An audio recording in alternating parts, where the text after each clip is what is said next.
And we can now reveal that the bidding process is complete, and the player who will play black in the Armageddon game is Hikaru Nakamura, who doesn't just go into the 6-minute territory, he bid 6 minutes and 12 seconds. He absolutely was determined to play with the black pieces here, and that gives him draw odds. Wow, that is a statement that shows confidence. He just won a game with the white pieces on demand, not backing himself to do it again, being so insistent that he takes black, backing himself to hold the draw, but taking only 60% of his opponent's time. Wow, will he regret that, Tanya? 6-12. That is insane. That is nuts. That's absolutely desperate to get the black pieces. We've spoken about this, here at the EWC.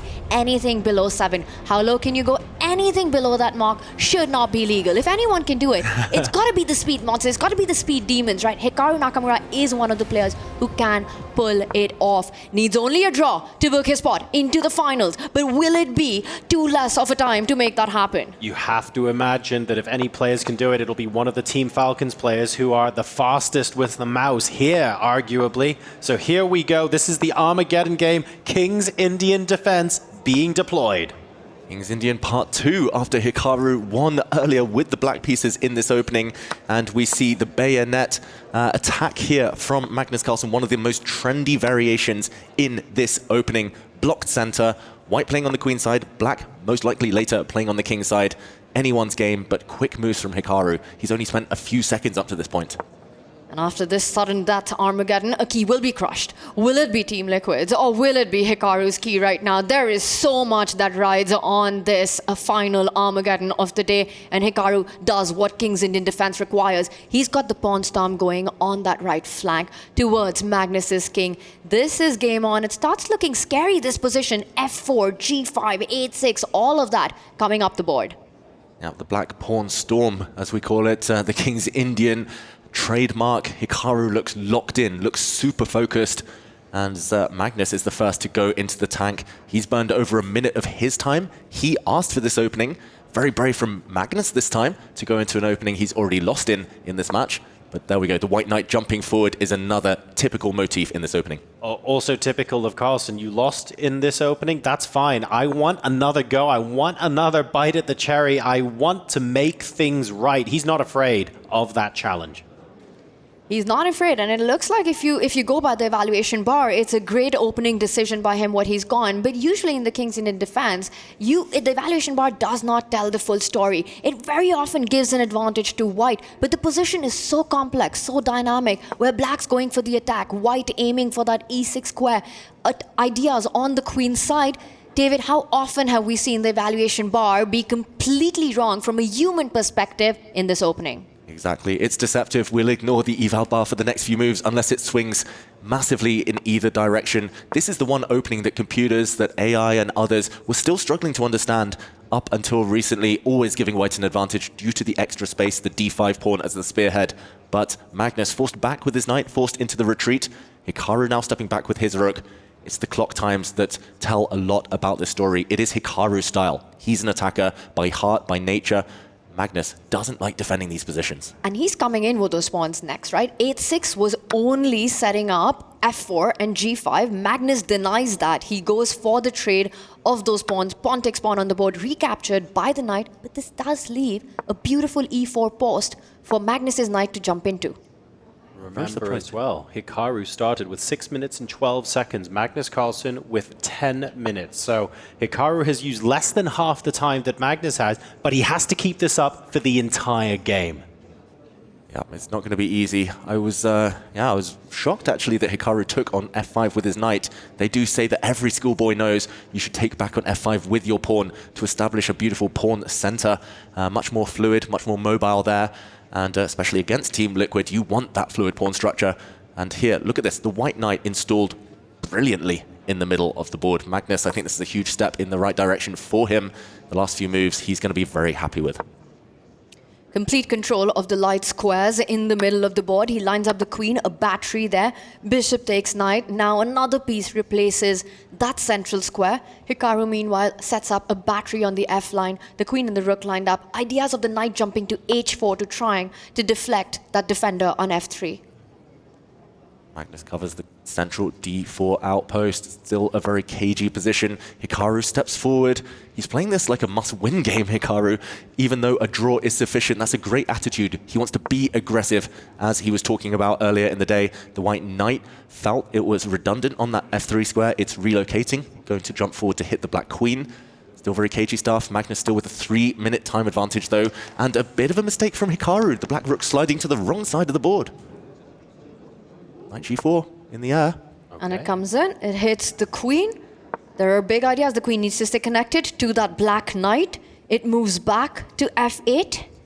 Wow, apparently there's a brilliant tactic that gives Magnus a huge advantage in this position. It's difficult, it's hidden, it's unlikely to appear. I'm going to say for a human in a situation like this, tough. But bishop takes pawn on E5, bang, blowing open the center. Wow. And after a recapture, the white rook is going to slide across, pinning the black knight, just like Hikaru pinned his knight in the previous game. White is going to win back the material that he just sacrificed with interest.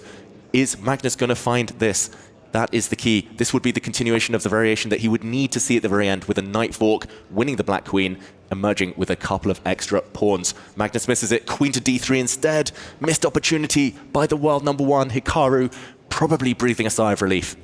That was a long line to calculate, and especially that maneuver at the end by the knight winning the queen. You know, someone taps Magnus on the shoulder, tells him there's something in the position, he finds it. But to realize that this is the critical moment, that something exists, is the hardest part about chess. Instead, Magnus going the wrong way, another inaccuracy on the board. It's something so difficult to see in the moment as well. And here we go. We have a little bit of liquidation on the queen side of the board. The rooks have been swapped off on the A file. There is no longer a pawn there. And now we've got white potentially taking the pawn on B6 at the end of that sequence. Yeah, Magnus can swoop now. The white rook is poised, as we see Hikaru actually pre-moving, expecting Magnus to take the knight in the center of the board instead. But why is he hesitating? There we go. Magnus Carlsen takes. Be careful. There are some forks in the air. Black is threatening to play rook takes bishop, followed by a nasty knight fork. That would be a winning tactic. Magnus needs to get out of that. He needs to sidestep with his king or defend the E2 square with his rook. Anything else, Hikaru might take this game. And the time situation is beginning to get better and better for Hikaru Nakamura. He's down to 4 minutes flat. Magnus Carlsen, though, 5:45. Yes, he's still ahead, but that difference between those two times, which started at nearly 4 minutes, is now closer to 1. But Magnus needs to be super careful. He could be lost in one move. He needs to find a good way to stop this trap that has been set up. He moves his king, sidesteps any forks, and there we have Hikaru Nakamura with his decision, stepping in with the rook to the second rank, now threatening a checkmate in one. Queen takes pawn. Fight is on. Magnus on the defense. Checkmate threatened. Magnus needs to defend against this, needs to hold the gate. He retreats his knight. Not a happy move. The knight misplaced on the first rank, but out of necessity there. Long-term, Magnus is doing very well. Strategically, Magnus has the advantage. If he can get the queens off, he's loving life. Hikaru, though, going on the attack yet again, creating threats, and wow, Hikaru's trapped his own rook. The white queen retreating. That black rook has no escape squares. He missed it. He completely missed the shot, and Magnus on top of things. He knows it. Queen takes rook. You've got nowhere to hide. If you put that on E2, bishop takes knight. Get rid of the defender. You have no time to capture the knight on D1, Hikaru Nakamura. What a miss. Rook B8 coming in as well. It's not only attacking the queen, but about to win Hikaru's queen, and Hikaru panicking there. It's all gone wrong for Hikaru Nakamura in the space of one move. It was a very attacking position, a very promising position, one he would have enjoyed. But this double attack, very sneaky there from Magnus Carlsen, has just one material. Now the black rook drops off, exchange up, rook for knight. But he will fight on. With the queen, knight, and bishop around the white king, Magnus has to go on the attack. Otherwise, Hikaru's queen's about to come in on H2, threatening some big checks. And you can see the mentality from Hikaru, that champion's mentality. He slumped in his chair when he realized that was a big mistake, and he got back up within a fraction of a second, and he was instantly calculating, what can I do next? How can I still make something out of this game? This is still so complicated. Magnus has a very narrow path here to victory. His bishop is attacked. The black queen is super active. He needs to slide back. Great defensive move there. Hitting the black bishop, defending with the white bishop, and setting up some checks. The white bishop hoping to slide into h7, forcing Hikaru back with his bishop. We saw Hikaru almost banging the table there. Look at the eval bar. Magnus is winning, white is winning, but can he put the finishing touches on? It's 4.5 minutes against under 3 minutes now. Still anything possible. Exchange up, simplification here, favoring the player who's currently ahead, Hikaru, getting more and more frustrated as he sits because he has fewer pieces with which to create the complications that he so desperately wants and needs in this game. But Magnus Carlsen is the one who is playing for the win here. He goes in with a check. And now look at that beautiful move. Retreats the bishop. Once the king is disconnected from the bishop, he disconnects the queen from that dark squared bishop. Rook takes bishop is the big threat. Hikaru Nakamura, is he giving up? Hikaru looks devastated. He's going to slide his king across to defend the bishop. The white rook is perfectly placed. The white bishop perfectly placed. All Magnus needs to do is bring in his queen. But Hikaru looks so frustrated, giving up hope. Where is the finishing blow? Magnus looking for it with 4 minutes left. Hits the black queen. He's going to kick her away. And now he's going to give a check with his bishop. The black king has nowhere to go. The white queen poised to swoop in. And that might just spell the end. Hikaru gets ready to resign. Checkmate incoming. It's going to end here and now. GG, Magnus Carlsen in an incredibly thrilling Armageddon game pounces on the mistake immediately after. Counter chances for both players, and he edges this thrilling contest to make it into the grand final of the Esports World Cup to face off against Alireza Firouzja. What an incredible match from both of these amazing competitors.